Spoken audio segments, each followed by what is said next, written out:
মানুষ তো নিরাপদই, এমনকি সমস্ত প্রাণীও এই অঞ্চলের মধ্যে নিরাপদ।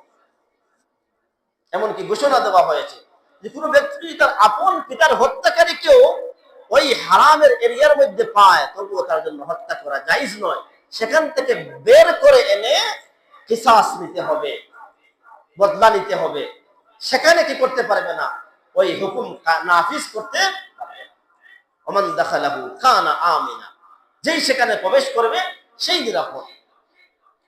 আল্লাহ বলেন ওয়ালিল্লাহি আলান নাস হিজ্জুল বাইতি মান ইসতাতা ইলাইহি সাবিলা, যার সামর্থ্য আছে, সেই জায়গা পর্যন্ত পৌঁছার সম্পদ আছে, সে ওয়ালিল্লাহ, ওয়ালিল্লাহ, আল্লাহর জন্য, আল্লাহকে রাজি খুশি করার জন্য, দুনিয়ার কোনো মানুষকে দেখানোর জন্য না, নিজের নামের শুরুতে হাজি দেখানোর জন্য না, একমাত্র আল্লাহর জন্য। ওয়ালিল্লাহ, ওয়ালিল্লাহি আলান নাস, আল্লাহর ওয়াস্তে, আল্লাহর সন্তুষ্টির জন্য, রেজায়ে মওলার জন্য যার সক্ষমতা আছে ওই দূর পর্যন্ত সফর করার, সে কি করবে?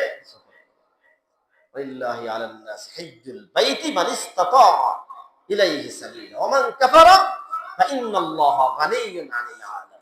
কেউ যদি না যায়, আমি যাব না, তাহলে আল্লাহ বলেন তোমার যাওয়ার জন্য আমিও তো, আমারও কোনো প্রয়োজন নাই। আল্লাহ বলেন ওয়া মান কাফারা, যে হজ করতে অস্বীকার করবে, সম্পদ থাকা সত্ত্বেও হজ করবে না, গানিয়্যুন আনিল আলামিন, আমি বিশ্বের সমস্ত মানুষ থেকে বেনিয়াজ, বিশ্বের একটা মানুষও যদি আমার এই গড় তওয়াফ করতে না আসে, তবু আমার কোনো ক্ষতি নাই, আমার কোনো কি নাই।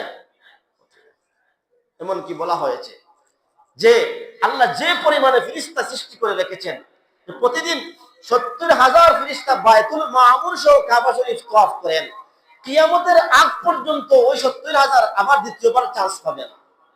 বলেন সুবহানাল্লাহ।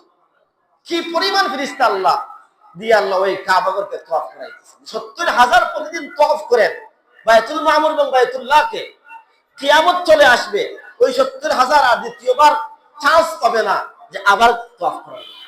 তাহলে আপনি আর আমি যদি না যাই, সম্পদ থাকা সত্ত্বেও, কোনো অসুবিধা আছে? আল্লাহ কোনো অসুবিধা নাই। আল্লাহ মান কাফারা ফা ইন্নাল্লাহা গানিয়্যুন আনিল আলামিন, যে অস্বীকার করবে, হজ করতে চাইবে না, আল্লাহ সমস্ত পৃথিবী থেকে বেনিয়াজ, আল্লাহ কোনো প্রয়োজন নাই পৃথিবীর মানুষের।